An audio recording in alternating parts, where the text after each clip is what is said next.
My name is Debika Shome, and I'm the Deputy Director at the Harmony Institute. We're a research center that studies the impact of entertainment on individuals and society. And today I'm going to be talking about data-driven storytelling and impact measurement. My background is in social science research and climate change work. I was really excited to make the leap from academia to media work because of the unharnessed potential that I felt media had to really reach audiences on social issues. Before I start talking about the work that we do at the Harmony Institute, though, I'm going to start by talking about sharks. So a lot of people in this country have a fear of sharks. I myself have been known to have a fear of sharks, and I've even been scared to get into the deep end of pools for fear of what might be lurking there. And one of the reasons that I have this fear is this movie that came out many years ago. It's Jaws, and it came out in the summer of 1975. I'm sure everybody in this theater has heard about this movie, but for those people who may not have, it's about a great white shark that's menacing an island community. The tagline from this movie is, "Don't go in the water." And a lot of people took heed. After this movie came out, visits to beach communities decreased for a number of years. Recreational and commercial shark fishing increased. And this film really served to villainize shark populations. So Steven Spielberg was the director of this film, and it was an unintended consequence of the movie. Oh, and I have another example of a modern-day example of villainizing shark populations, which is Sharknado, which is, for those of you who haven't seen this movie, it's about a shark tornado that is menacing the city of Los Angeles. So you can see this tradition of the villainization of shark populations occurring over time. And Steven Spielberg didn't set out to have this happen, but it was an unintended consequence of the movie. So let's look at another example. An Inconvenient Truth. This came out in 2006. It's a documentary by Al Gore where he sets out to convince the public that global warming is real and needs to be dealt with. This time, Al Gore had a very specific social impact goal. He really wanted to reach audiences in terms of changing their attitudes, their comprehension, and their behaviors around global warming. Well, was he successful? There's a lot of success metrics attached to this movie. It was seen in over 550 movie theaters. It made $24 million. It's the 9th highest grossing documentary of all time. And Al Gore actually won the Nobel Peace Prize the year that this movie came out. So a lot to be proud of. But what about changing hearts, changing minds, changing behavior, leading to action? Was he successful at doing that? For the most part, we don't know because there was never a comprehensive impact study done on An Inconvenient Truth. So we know that films have impact. We define impact as change at the Harmony Institute, and almost every film that comes out has some type of change that it creates in the world. Sometimes it's intended, like An Inconvenient Truth. Sometimes it's unintended, like Jaws. What we want to know at the Harmony Institute is how you can study this transformative power of film to really reach audiences. So we study film's impact, and my goal today is to provide you with some new and creative tools that each of you can start using to measure the impact of your work today. Our vision is the feeling that it's really possible to combine creative expression and a moving experience with a system for measuring true social impact. So we've worked with a number of partners over the last couple of years. Rose mentioned the project that we did with Reboot Stories, which was a transmedia immersive theater experience, but we've also worked with foundations and with media companies like MTV. All of these people are really interested in knowing the impact of their entertainment. And why does anyone want to know the impact of their entertainment? Well, there's a number of reasons. The first is that you want to verify. If you're creating impact for social change, then you want to know if you're reaching your target. You want to know if you're getting that social return on investment. The second is that you want to justify. You want to be able to report back to all of the people that are supporting you, whether they're partners or funders or allies, on what kind of impact you're having. The third is that you want to clarify. You want to know what worked and what didn't work, so that you're not reinventing the wheel every time you create a new product. And ultimately, you want to be able to amplify. You want to optimize future projects with the knowledge that you get from your past work. So you can see a bunch of data metrics on this screen, and we're swimming in a sea of data today. You can get access to metrics for all kinds of information, and it's progressing every month with new tools and new metrics that are available. The funny thing is that with a lot of the filmmakers I talk to, I often hear that there's only 2 metrics that filmmakers are fixated on these days. Does anyone have any guesses what those might be? Box office and Facebook likes. And so those 2 pieces of data are interesting, and they can provide you with some insight, and I stress the some. If you're really interested in knowing the social impact of your work, you really need to take a more comprehensive look. You need to think about context, and you need to think about the outcomes that you're setting out to reach. So I'm going to talk briefly about 2 examples of the work that we're doing at the Harmony Institute that are trying to make impact measurement and data around films and impact more accessible and transparent for the film community.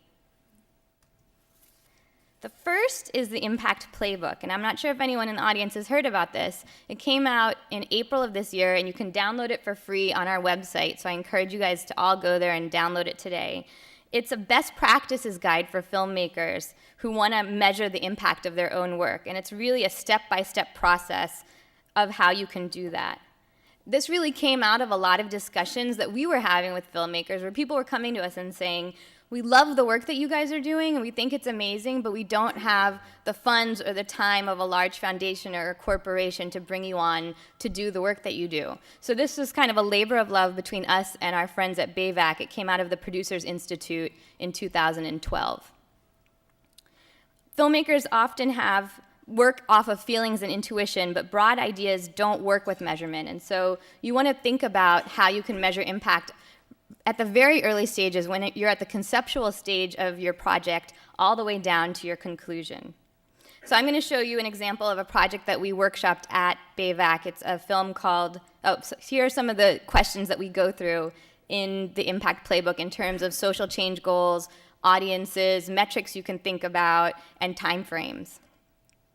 So this is a film that we worked on. It's actually a transmedia experience called Immigrant Nation, and it's a series of short documentaries about the modern-day immigrant experience, as well as an interactive web platform where users can upload their own experiences about immigration today.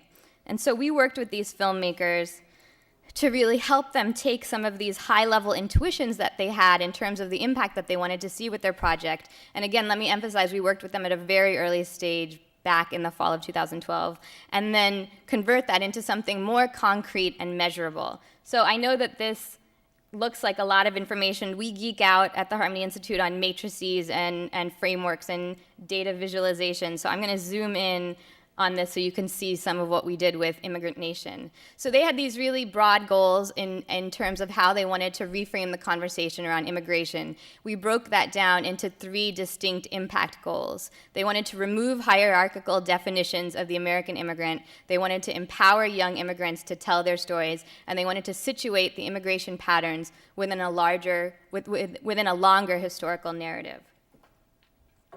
The next thing we did with them after we determined their impact goals was work on target audiences.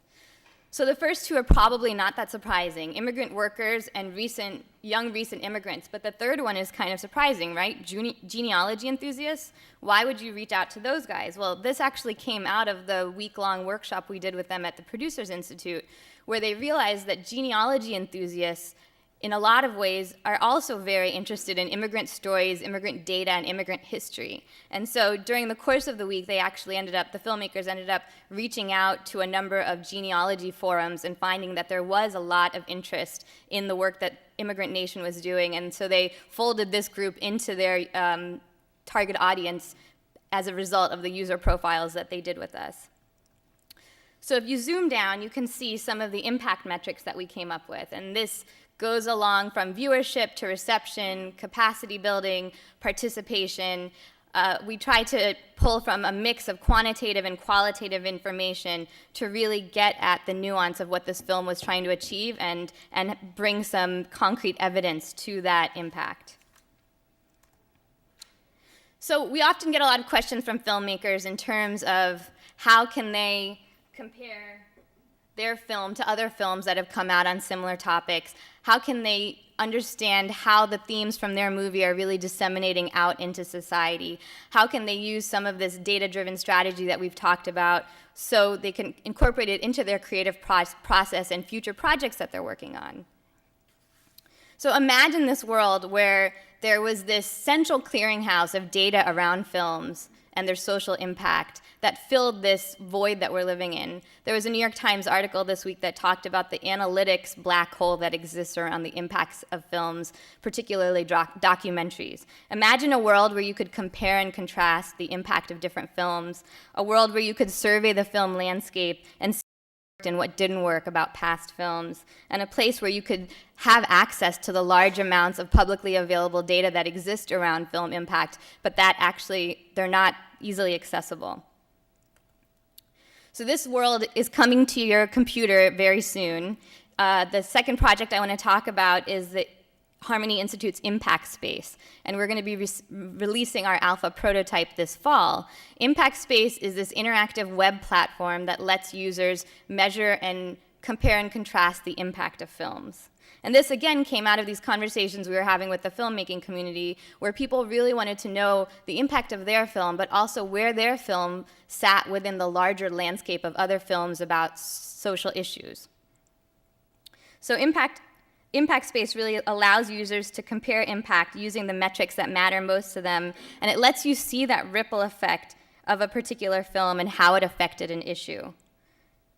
How are we doing all of this? Well, we're using an emerging field from academia called computational social science, which is the intersection of computer science, statistics, and social science, and we're coupling that with a lot of analysis and human coding and human curation to cull through large amounts of publicly available data to start to unravel that question of the impact of film. We're doing all of this in this interactive platform that's accessible and transparent, and I'm going to show you some wireframes of what we're working on right now. I'm only going to show you a short snippet, so grab me afterwards if you have any more specific questions. And the information that I'm showing today is mocked up for presentation purposes.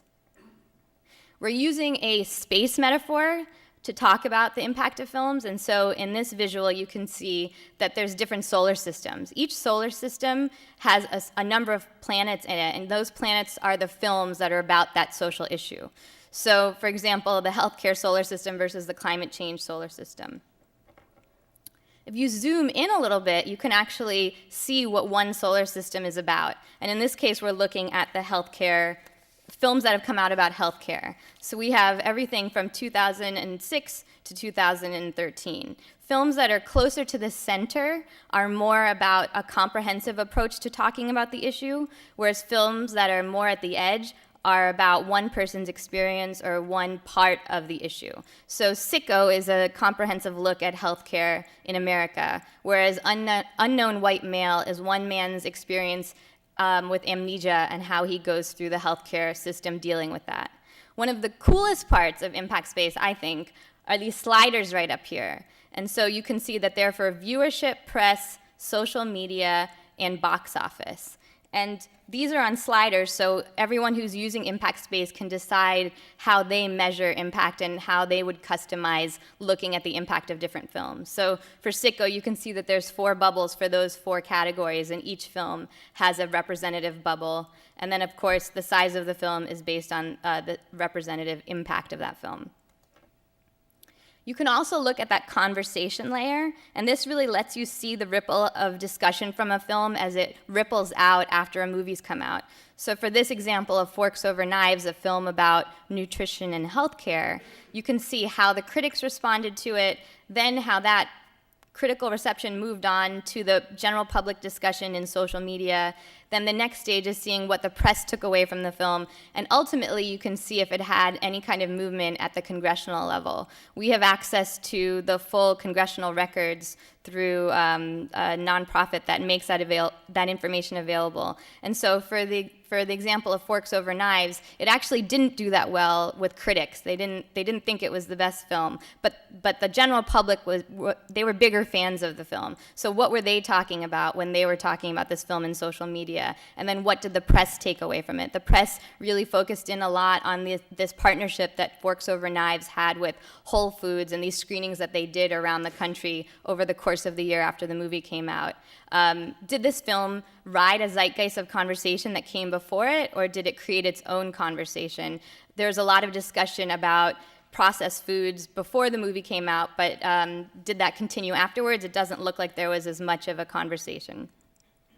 So this screen is not as sexy as some of the other things that we've seen. It looks a little bit bland, but I think filmmakers are going to be particularly excited about this because everything that you saw before is looking back at past projects and their impact, and this one actually lets filmmakers upload their script or their plot summary into Impact Space and project into the future where your film would fall. So you can see there's a ghost image of where your film would fall. So for example, you're a filmmaker that wants to make a movie about healthcare and you have a couple of angles that you could take with it. You're thinking it might be a systematic approach to talking about the issues in healthcare, or maybe it's one person's experience. By uploading your information into Impact Space, you're going to be able to place it within the larger context of all of the films that have come before it, and that can help you in terms of determining who you want to reach out to for funding, for attention, for publicity. Or maybe you're a filmmaker and you want to make a movie about income inequality, whether that's fictional or non-fictional. Impact Space would really let you see how that dialogue has unfolded over time from past films, what the general public was taking away from it, what the press was talking about, what frames and metaphors from other films around income inequality what was happening with them. So to quickly wrap up, impact measurement and data-driven storytelling are filmmakers' friends. They're really this amazing way to stand out in a sea of films, and they can really be a new tool for filmmakers to add to their toolkit. It helps you know what worked and what didn't work on past projects, but it can also help you optimize for future films, which is really exciting. We know that filmmakers are committed to delivering the highest quality work that's creative, meaningful, and impactful. We're really excited to help you get there. So download the Impact Playbook today, check out Impact Space when it comes out later this fall, and follow us on Twitter to learn more about our work. Thank you.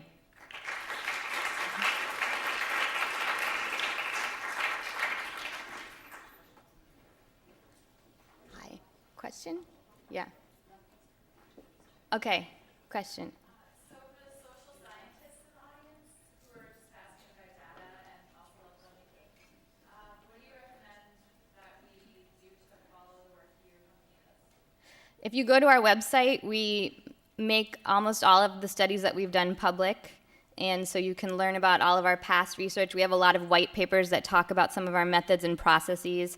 Rose talked about that project that we did with Lance Weiler on foster care and immersive theater, and we have a really in-depth white paper that goes into all the details of the biometric feedback that we used and a step-by-step process. Yes? So I love data. It's awesome.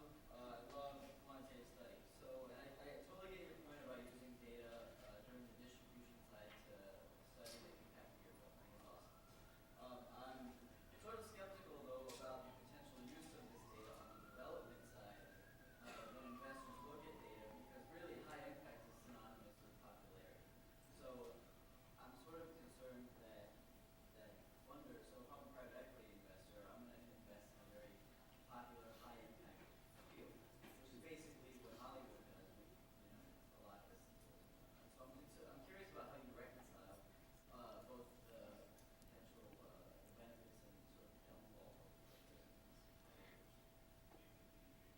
So your question is, by only focusing on the data, do you lose sight of what? It's certainly a possibility. Yeah. Well, I'll just give you guys a really quick example. I know I'm over my time, so they might cut me off. But we worked on a film called Waiting for Superman, which is about education reform. And one of the things that we did was a frame diffusion study, which sounds super wonky. But basically, we watched the whole film, and we coded it for all the frames and metaphors used in the film. Then we coded all of the press that came out about that movie over a 3-month period of time to see what frames and metaphors diffused into the general public. And we found that there were frames that were devoted a lot of screen time that didn't resonate at all with the press, whereas there were other frames like gambling on your children's future and the lottery that were mentioned in almost 40% of the press articles made. So that could be a lesson learned for a future filmmaker, that you might want to do some of that work before a movie comes out to determine what your marketing and outreach campaign is going to be like. Because if you pick a frame that doesn't resonate with people and then really push that out into the world, you might not get as much traction as if you pick something that is more likely to resonate. Does that kind of answer your question in terms of like how you could use this information in the development stage instead of after? Okay. Thank you.